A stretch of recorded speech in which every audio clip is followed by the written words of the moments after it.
What's going on? My name is Cody, and I passed the CISSP exam 24 hours ago. Here's my official paper, and I'm feeling pretty good. I wanted to record my thoughts down on the exam, my process that may help you, my thoughts on studying, study habits, right? And then review some of the resources, my thoughts on those. And I'll actually talk about, you know, maybe an introduction into cybersecurity if you're thinking about getting into the career or the industry, transitioning, or just looking to enhance your career, whether it's sales or IT or what have you, and then sort of wrap up. But to kick it off, I passed at 150 questions. I knew, for those of you who aren't aware, the exam is adaptive. It can go up to 150 questions, and you have 3 hours. It's multiple choice, some drag and drop, some other things. You can read about this. You're probably aware, but it drills you in areas you're weak in, which is really kind of crazy as you're taking exams. It's kind of fun to see. It's like it knows you're weak in this domain and it's gonna hit you there. And it was the same topic for me kept coming up. And the exam was saying, this guy sucks at this domain. Let's hit him. Let's hit him. Let's hit him. And I kept having to, like, hold my ground and fight back and really dive deep into some of my knowledge that I'd gained over the study, my studying in the past couple months. So, um, like people have said, the exam is an inch deep and a mile wide. It covers a lot of different stuff. And I'll talk about sort of my studying based on that. But overall, I thought the exam, if I had to sum it up in one word, it was familiar. I've read from people's reviews that they were seeing topics. They kind of broke up questions into easy, hard, and like question mark type of things. Things are not. They had no idea what these questions were asking.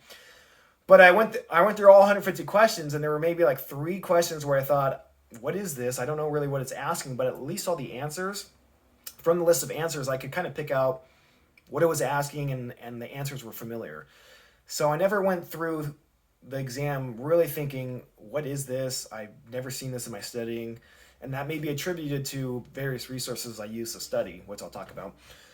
So it felt familiar, and I'll talk about my thought process on that as I go over my resources, about the exam environment. But I booked it early in the week. Yesterday was Tuesday. I booked it at 11 a.m. Figure out what works for you when if your exam's coming up and you're thinking about rescheduling, or you haven't scheduled an exam, or you're looking to schedule a date. Figure out what works for you with your personal life. For me, Friday, I would have been tired from a whole week of whatever. 3 p.m. would have been too late. I would have been thinking all day about the exam and overthinking. 8 a.m., 7 a.m., way too early. I'm still waking up. So I chose Tuesday at 11, which gave me enough time to wake up, have coffee, have some water. I went for a quick run, listened to some more cram videos on my run at the gym, and then came back, rinsed off, felt kind of refreshed. My blood was flowing. I got dressed, hit the exam center. Chose an exam center about 20 minutes away, so I was able to drive and listen to some videos. There was one closer, but actually I did want to drive and separate myself from my home environment to the exam environment. So on my way there, I'm transitioning. Got there about an hour early. They checked me in. You read the paper, do a palm scan. They check you for make sure you're not sneaking any materials in. You log in, you take your exam, done, right? So pretty well run operation. But that's sort of my thought process on scheduling: the date, the time, and the location. So think about that stuff when you're scheduling the exam or rescheduling the exam, or think about taking the exam. Just think about those dates, and maybe it just gives you a little bit extra. It's probably not a determining factor, but just every little bit helps, right? So I covered the exam and my thoughts on it, and you're probably familiar with how it's laid out, and then my thoughts on scheduling. Now, the resources and my study habits. This is the area that I had the most trouble sort of figuring out. My biggest battle was with myself. So I had actually planned to take the CISSP in 2019. 2020 with COVID and work, I got so bogged down and busy that I didn't really focus on my studies. And then in 2020, or at least leading into 2021, I thought, okay, I got to set a deadline and set a date. And it's true. If you set that deadline, if you schedule your exam and set a date, you're going to work towards that goal. You're going to hold yourself accountable, and maybe even tell a couple people so they hold you accountable. Oh, I'm studying for the CISSP. Here I go.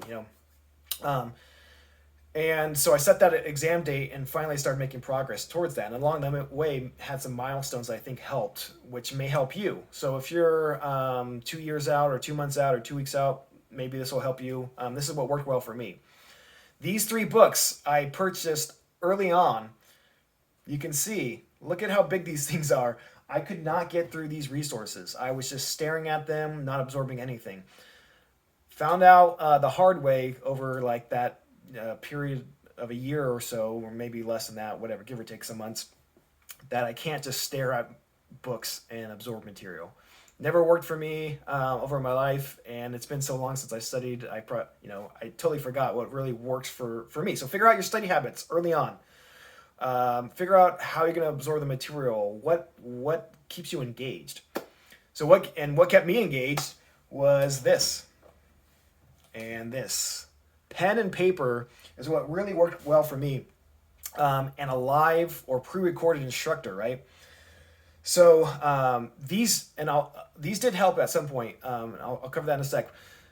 I took Larry Greenblatt's pre-recorded CISSP bootcamp course, which allowed me to kind of, take that course over my own time frame rather than taking a week off to take his live class, because it's like a 8-hour class or something like that every day for a week. So I was able to do that on my own time.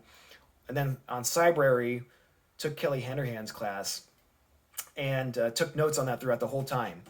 I didn't actually review these notes. I probably could have, but for me, this is a way to keep engaged. So another thing that may help is if you're on Facebook or YouTube, there's a lot of distractions, a lot of notifications, a lot of things popping up all the time. So how do you keep focused on the material when you're on your computer with all these fun things that you can do besides study? You got to set your time aside, and you got to work with your family and friends. Hey, I'm studying Monday through whatever your time frame is, Monday through Friday, Monday through Sunday. Who knows? Set some time in your calendar, reoccurring, 1 hour, 2 hours, whatever, 4 hours, whatever you want to do in your calendar, and dedicate that time so you have that reminder at the end of your workday or whatever it is. Okay, I got to study, got to get in the mindset.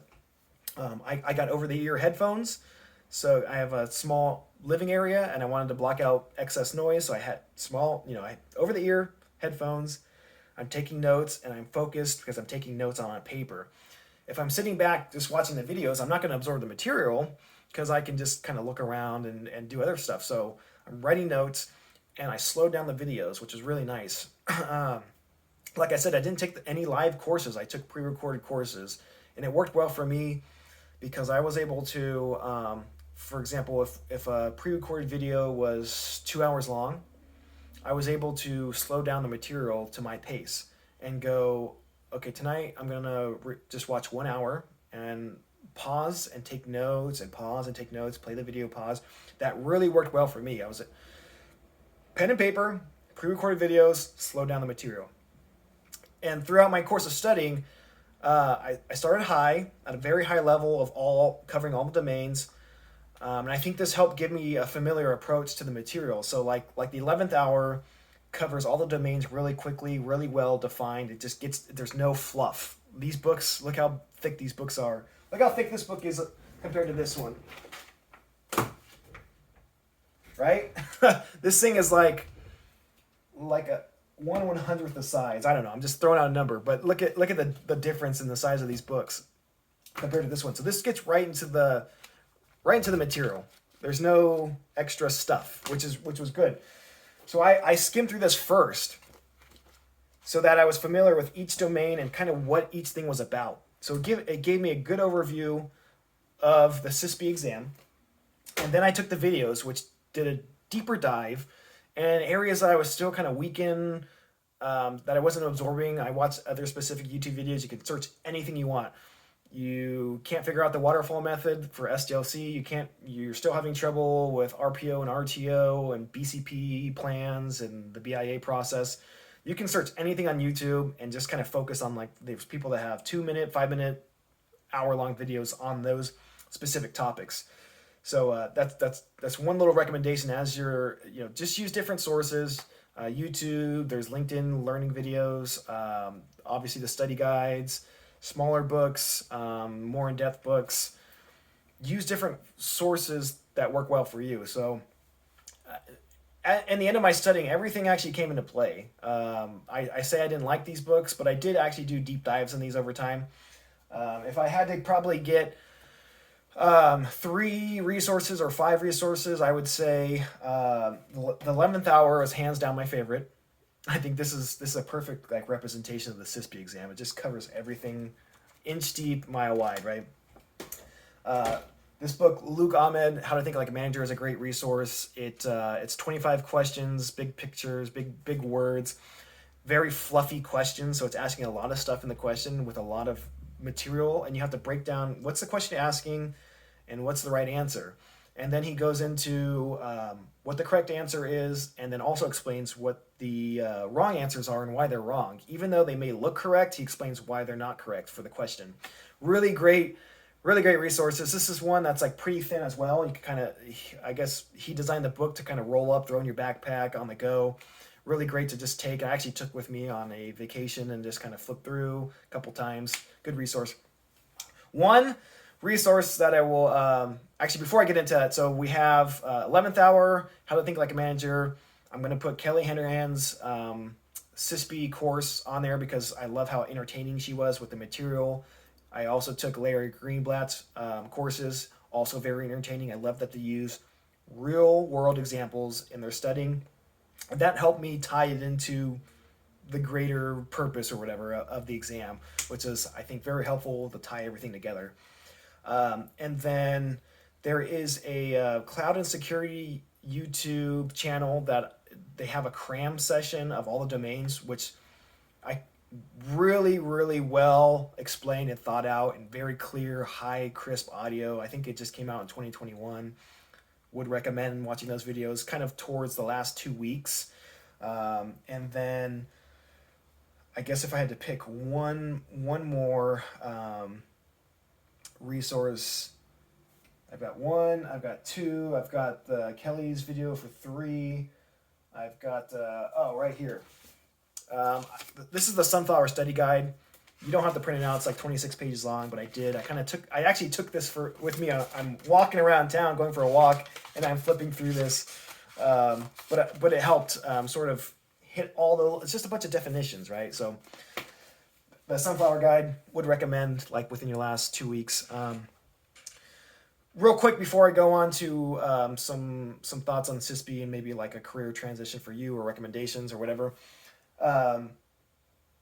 2 weeks out, actually about a month out, everything should be familiar. If you're flipping through one of these books, nothing should look out of place. Nothing should be, what is this? You shouldn't be asking yourself, I have no idea what this is.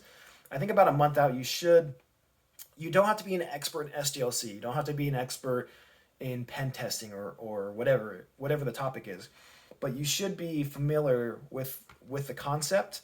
You should be familiar with the definitions.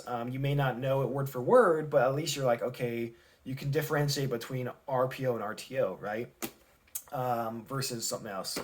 Waterfall versus DevOps versus Agile, whatever. You should be able to differentiate between them. You don't have to be an expert, or at least not yet. About 2 weeks out, you should just be refreshing.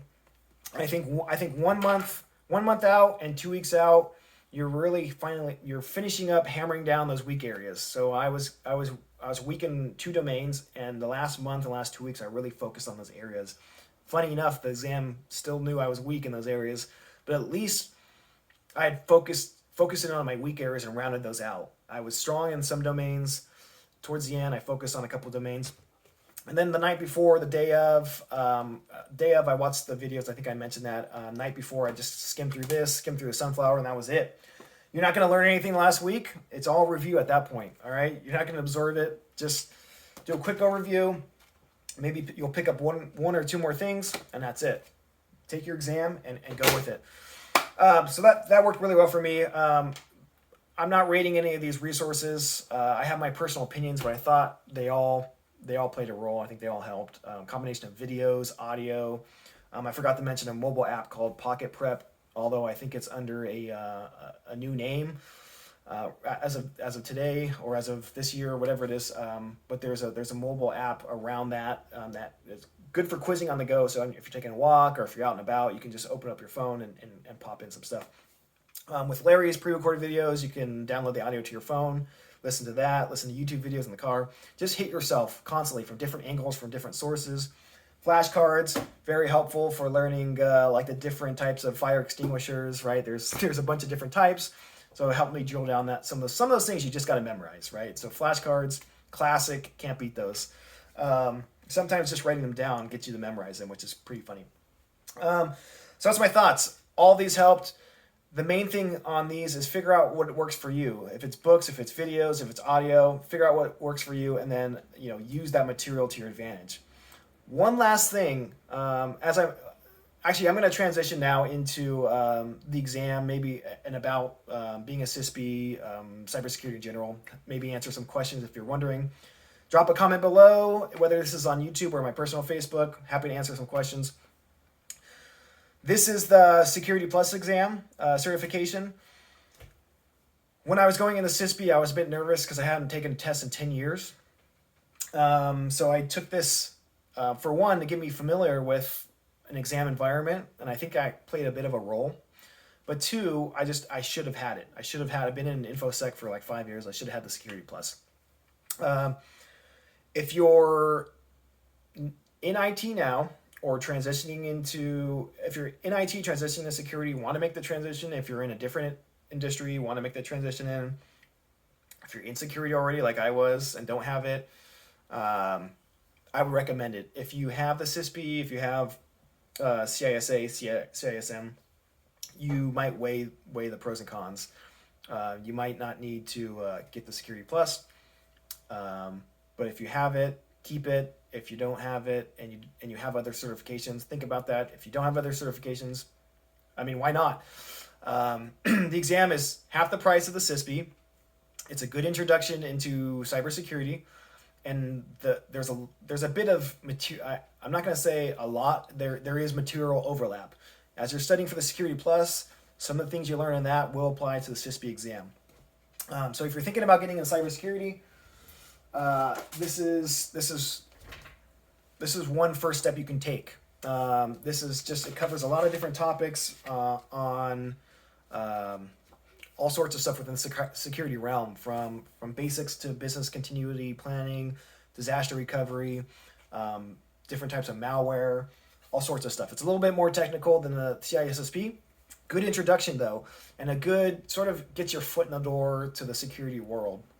So if you're in IT thinking about security, or not even thinking about security, the Security Plus and the CISSP give you a good idea of security in your environment, or heck, just having a good overview of how things work, which I think is kind of the big takeaway that I got out of this. Is I'm able to, not only did I educate myself, but I can educate others, and it also helps my company, and so I know how things work, a bit about them. I'm not an expert, but I know at least how they work from a high level, and I know kind of where to get information. So I think that's a big takeaway. So if you're thinking about getting into cybersecurity, Security Plus recommendation, and also on the CompTIA website, they have a number of other certs that you can consider. I just wanted to get the Security Plus to get me in the exam familiarity, environment type of thing going in the CISSP, since like I said, it's been 10 years since I took an exam. So would recommend if that's a strategy you're thinking of employing. I took that in January. Obviously took my CISSP exam in April yesterday, and so 3-4 months apart. I'm kind of studying for the same thing. I didn't study too much for the Security Plus, but this one I forgot how many questions was on this exam, but it's not as lengthy and not as difficult for sure, right? Final wrap-ups, just watch Kelly Handerhan's Why You Will Pass the CISSP. She has a positive outlook. I think her videos are helpful. I think they're worthwhile getting you into the mindset. I thought the process of learning the material from different sources was really, really fun. It was challenging balancing my time, my personal life with studying. I'm ready to kind of transition a little bit more of my time to my personal life, but just because I passed the CISSP exam doesn't mean my learning stops. In fact, we'll always be learning our whole lives. I think that's what's kind of cool. With passing, there's a bunch of resources. You have to take continuing education units to retain your certification. I'm not going to let my certification lapse because I don't want to take the exam again. So I'm definitely taking those continuing education courses. And think about, maybe you've passed, think about some of the other certs. There's probably overlap with the CISM, the CRISC, the CISA, and you can take those continuing education units to kind of overlap and hit two topics with one course or something. So final thoughts, the exam was challenging. It was familiar. There wasn't anything that was thrown at me that I had no idea what it was asking. I don't think I would consider it an entry-level exam because it's kind of high level. Like I said, I started high level, I dove technical and finished high level, and I don't think it's really an introduction, although it doesn't really dive deep into any particular domain super technically. And I think it gives you a really good, I would say it's a good first certification because it covers all the different domains, and it's a huge swath of cybersecurity topics. But it's probably not like the first one you want to go out and get. But don't let that discourage you. I think it's a worthwhile endeavor. I think the process of learning the material is really fun, especially if you're new to cybersecurity. If you're thinking about getting the cybersecurity, Security Plus CISSP, awesome fun, awesome combo. I think you will pass just based on your study habits. Figure out what works for you. Figure out your study habits. What time, set some time aside. Have fun with the process. That's my big thing, right? Have fun. You're learning. You're educating yourself. You're probably educating others as you're learning. You're helping your company. You're helping your career. This is just, it's fun to learn, right? I mean, you're taking time out of your day to educate yourself. How is that not awesome? So think about that. Have some fun. Take a breath. Go into the exam. Trusting your study habits, knowledge. Take a breath. Go question by question, and just power through. You've got it. Just plan for that 150 questions, and I think you'll do fine. Feel free to drop a comment below. I'm happy to provide some more info. I may link some of the content later. A lot of stuff you can find on various websites. But feel free to drop a comment, like I said, and I'll be happy to respond to your questions or comments or whatever you have, feedback. But yeah, I'm happy to be CISSP certified. This is pretty cool. Surreal. Good luck to you in your studies, and thanks for joining me.